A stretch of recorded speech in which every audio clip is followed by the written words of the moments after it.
Getting sick in the United States often triggers two separate crises: the medical diagnosis and the subsequent financial fallout.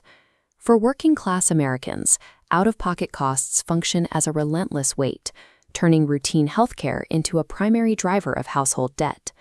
The stakes are best understood through a single prescription. For a citizen earning a typical monthly salary, one life-saving medication can carry a price tag of $1,000, a cost that frequently forces a choice between treatment and basic survival. This disparity is what drives the global hack. While a brand-name drug might cost $1,000 domestically, the exact same generic equivalent can be imported from India for roughly $15, including international shipping. These low prices rely on a massive, interconnected manufacturing engine. Indian pharmaceutical giants produce these generics at scale by sourcing cheap, active pharmaceutical ingredients, the raw chemicals for medicine, directly from industrial plants in China.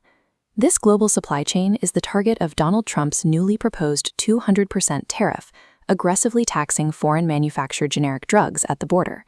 By targeting this international loophole, the policy places the health of millions of Americans directly in the path of a shifting geopolitical trade doctrine.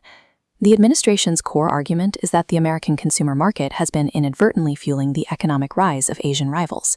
From this perspective, every dollar spent on a foreign pill is a dollar lost to domestic industry. Severing market access for India and China is intended to act as a form of economic coercion, forcing pharmaceutical companies to move their factories and high-tech manufacturing jobs back to U.S. soil to avoid the tax. Recognizing that an immediate tax would collapse the current healthcare supply, the plan utilizes a staggered rollout. Year 1 begins with a 0% grace period, providing a temporary window for companies to relocate. That window closes quickly. The tariff rate is scheduled to jump to 100% in the second year, before reaching the final, punitive 200% mark by the third year.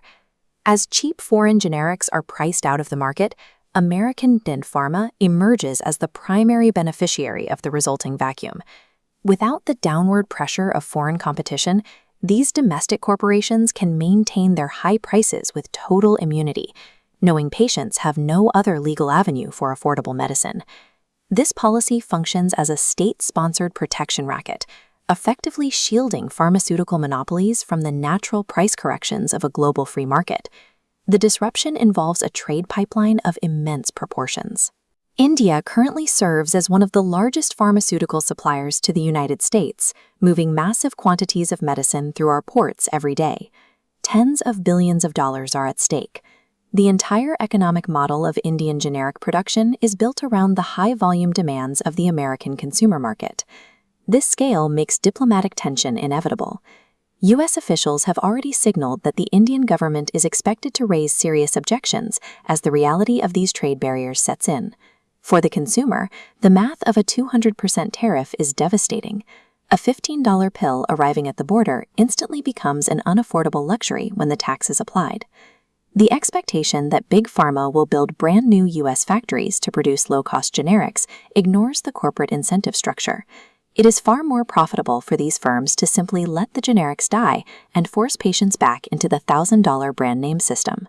The policy's outcome relies on the specific mechanical reality of how these taxes are collected. A tariff is a border tax paid by the domestic company importing the goods. Because this cost is an immediate overhead expense, it is passed entirely and directly to the end consumer. The ultimate burden falls on working-class Americans, who are now legally required to fund the cost of an uncompetitive, artificially walled-off healthcare market.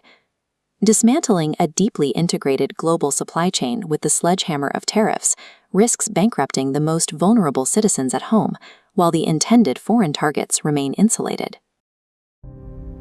If you value clarity over chaos, explore more on Clear Lens X.